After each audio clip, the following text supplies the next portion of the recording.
ஐ ஜான்சி, எப்படி சுலபமா நமக்கு நாமே மருதாணிக்கு கொப்பி வைப்பது. ஹாய் ஃப்ரெண்ட்ஸ், மருதாணி போட்டு முடிச்சதும் விரலுடைய கார்னர்ல நம்ம தொப்பி வச்சுக்குவோம். நமக்கு அது ரொம்பவே பிடிக்கும்.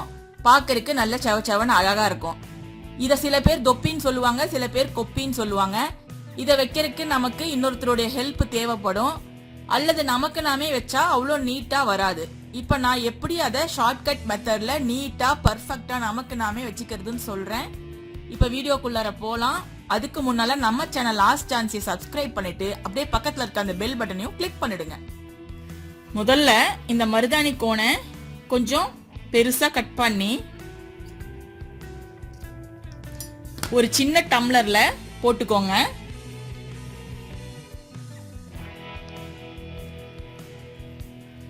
இதுல ஒரு 2 டிராப் மட்டும் தண்ணி சேர்த்துக்கோங்க. டிராப் பை டிராப்பா சேர்த்து கொஞ்சம் கொல கொலன்னு வர்ற மாதிரி நம்ம மிக்ஸ் பண்ணி வச்சுக்கலாம். எந்த கன்சிஸ்டன்சி வரணும்னு நான் இப்ப சொல்றேன்.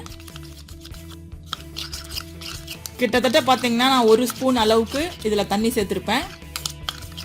மருதாணி ஆல்ரெடி என்ன கன்சிஸ்டன்சில இருக்கோ அதுக்கு தகுந்த மாதிரி வாட்டர் லெவலை அட்ஜஸ்ட் பண்ணி இப்படி நீங்க மிக்ஸ் பண்ணி வச்சுக்கோங்க. கிட்டத்தட்ட பாத்தீங்கன்னா தோசை மாவு பதம் அப்படின்னு கூட வச்சுக்கலாம். இப்படி மிக்ஸ் பண்ணி தனியா எடுத்து இதை வச்சுக்கோங்க. இப்ப அடுத்ததா நம்ம கொஞ்சம் பலூன்ஸ் எடுத்துக்கலாம். இந்த மாதிரி சின்ன சின்ன பலூன்ஸ் எடுத்து இதோடைய கார்னர்ல கட் பண்ணிக்கலாம். இப்போ இந்த மெத்தட்ல பாத்தீங்கன்னா ஃபர்ஸ்ட் நம்ம தொப்பி வச்சுக்கணும். வச்சுட்டு அது கொஞ்சம் காஞ்ச பின்னால நம்ம ஃபிங்கருக்கு அப்ளை பண்ணிக்கணும். நமக்கு ஈஸியாவும் இருக்கும், ரொம்பவே நமக்கு சிரமம் இல்லாமலும் இருக்கும். இப்ப பலூனை நீங்க கையில மாட்டிக்கோங்க. எந்த அளவுக்கு உங்களுக்கு தொப்பி வேணுமோ அந்த அளவுக்கு மட்டும் இங்க கேப் விட்டுக்கோங்க. உங்க ஃபிங்கருடைய திக்னஸுக்கு தகுந்த மாதிரி பலூன் வாங்கிக்கிட்டீங்கன்னா உங்களுக்கு ரொம்ப டைட்டாலாம் இருக்காது. இப்ப பாத்தீங்கன்னா என் ஃபிங்கர் கொஞ்சம் குண்டா இருக்கு, இது சின்ன பலூனா இருக்கனால கொஞ்சம் டைட்டா இருக்கு. இதே போல நீங்க எல்லா ஃபிங்கருக்கும் 1 by 1 மாட்டிக்கோங்க. இப்ப நான் 3 ஃபிங்கர்ல மாட்டிருக்கிறேன். உங்களுக்கு என்ன சைஸ் வேணுமோ இதை நீங்க அட்ஜஸ்ட் பண்ணிக்கலாம் லென்த். இப்போ இந்த டம்ளர்ல நம்ம மிக்ஸ் பண்ணி வச்சோம் பாருங்க. இந்த ஸ்பூனை வெளியே எடுத்துட்டு நம்ம விரலை இதுல டிப் பண்ணி எடுத்துக்கலாம். அவ்வளவுதான். இப்ப நம்ம டிப் பண்ணி எடுத்தாச்சு ஒரு விரலை. இப்போ செகண்ட் ஃபிங்கரை டிப் பண்ணி இதே போல எடுத்துக்கலாம். டிப் பண்ணி எடுத்தோம்னா நமக்கு கரெக்டா கையில ஒட்டிக்கும். திரும்பவும் இதை டிப் பண்ணி எடுத்துக்கலாம். இப்போ இதையும் நம்ம டிப் பண்ணி எடுத்தாச்சு. திரும்பவும் இப்ப நான் தேர்ட் ஃபிங்கரை டிப் பண்றேன். இப்படியே நீங்க 1 by 1 எல்லா ஃபிங்கரையும் டிப் பண்ணி எடுத்துக்கோங்க. இப்படி எடுத்தா உங்களுக்கு ஒழுகக்கூடாது. இப்படி எடுக்கும்போது கரெக்டா அதோட ஒட்டிட்டு இருக்கணும்.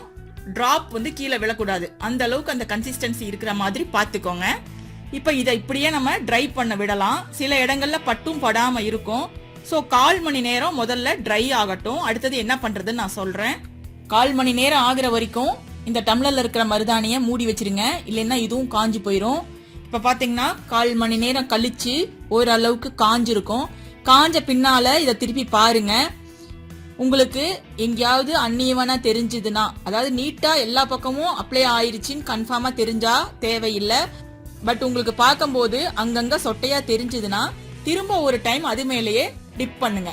டம்ளர்ல டிப் பண்ணீங்கன்னா எங்கெல்லாம் சொட்டை இருக்கோ அங்கெல்லாம் அப்ளை ஆயிரும். அப்படியே நீங்க ஒரு 2 hours விட்டுருங்க. நல்லா காயிற வரைக்கும் பலூனை நீங்க ரிமூவ் பண்ண கூடாது. அதனால நீங்க டைட்டா இருக்கிற மாதிரி பலூன் போடாதீங்க, ரத்தம் கட்டின ஃபீலிங் வரும். ஓரளவுக்கு லூஸ் பலூனா கொஞ்சம் பெரிய பலூனா வாங்கி போட்டுக்கிட்டீங்கன்னா ஈஸியா இருக்கும். இப்ப என் ஃபிங்கர் குண்டா இருக்கிறதுனால எனக்கு வந்து இப்ப டைட்டா இருக்கு. இந்த பலூன் தான் வீட்ல இருந்தது, அதனால நான் யூஸ் பண்ணேன். இப்ப நான் இதை ரிமூவ் பண்றேன் பாருங்க. அப்படியே ரிமூவ் பண்றேன். டோட்டலா கொஞ்சம் கூட உள்ள அப்ளையே ஆகல பாருங்க. இப்ப டோட்டலா ரிமூவ் பண்ணிட்டேன். இந்த மார்க்கிங் தெரியும் நினைக்கிறேன். இன்னும் காயில, அதனால டோட்டலா செவக்கல. இருந்தாலுமே செவந்திருக்கிறது உங்களுக்கு பார்த்தா தெரியும். நல்லா நீட்டா அழகா ரவுண்டா இருக்கு. உள்ள வந்து கொஞ்சம் கூட இல்ல. இது வந்து பழைய மெஹந்தி, ஆல்ரெடி போட்ட மெஹந்தி. சோ அந்த மார்க்கு தான் கீழே தெரியுதே தவிர இது வந்து நமக்கு நீட்டா தான் இருக்கு. இப்ப இதையும் நான் ரிமூவ் பண்றேன் பாருங்க. பாருங்க எவ்வளவு பர்ஃபெக்டா லைன் விழுந்திருக்குன்னு பாருங்க. சோ இந்த மெத்தட்ல நீங்க அப்ளை பண்ணீங்கன்னா உங்களுக்கும் இதே பர்ஃபெக்ஷன் கிடைக்கும். இப்ப நான் 3மே ரிமூவ் பண்ணிட்டேன். இப்ப நான் வாஷ் பண்ணிட்டு வரேன். ஏன்னா உங்களுக்கு காட்டுறதுக்காக வாஷ் பண்றேன். இப்போ உங்களுக்கு இந்த லைன்ஸ் தெரியும் நினைக்கிறேன், எவ்வளவு அழகா டிஃபரன்ஸ் இருக்குன்னு. பர்ஃபெக்டா நமக்கு கரெக்டான தொப்பி கிடைக்கும். இந்த மாதிரி தொப்பி வச்சு எடுத்துட்டு அதுக்கப்புறமா நம்ம மெஹந்தி அப்ளை பண்ண ஆரம்பிச்சா நமக்கு ரொம்பவே அழகா இருக்கும் பாக்குறதுக்கு. எனக்கு இப்ப டைம் இல்லாததுனால கொஞ்சம் ஒர்க் இருக்கறனால நான் இமீடியட்டா எடுத்துட்டேன், காயவே இல்ல. நல்ல காஞ்ச பின்னால எடுத்தீங்கன்னா ரொம்பவே அழகா நல்ல கலர் கொடுக்கும். இந்த மெத்தட் ட்ரை பண்ணி பார்த்துட்டு எப்படி இருந்ததுன்னு சொல்லுங்க. இந்த வீடியோ பிடிச்சிருந்தா லைக் போட்டு உங்க ஃப்ரெண்ட்ஸ் கூட ஷேர் பண்ணுங்க. மறக்காம நம்ம சேனல் ஆஸ்க் ஜான்சியை சப்ஸ்கிரைப் பண்ணிடுங்க. தேங்க்யூ. ஆஸ்க் ஜான்சியை கேளுங்கள். கமெண்டில் கேட்கப்படும் உங்கள் சந்தேகங்களுக்கு அடுத்தடுத்த வீடியோக்களில் விரிவான விளக்கங்கள் தரப்படும்.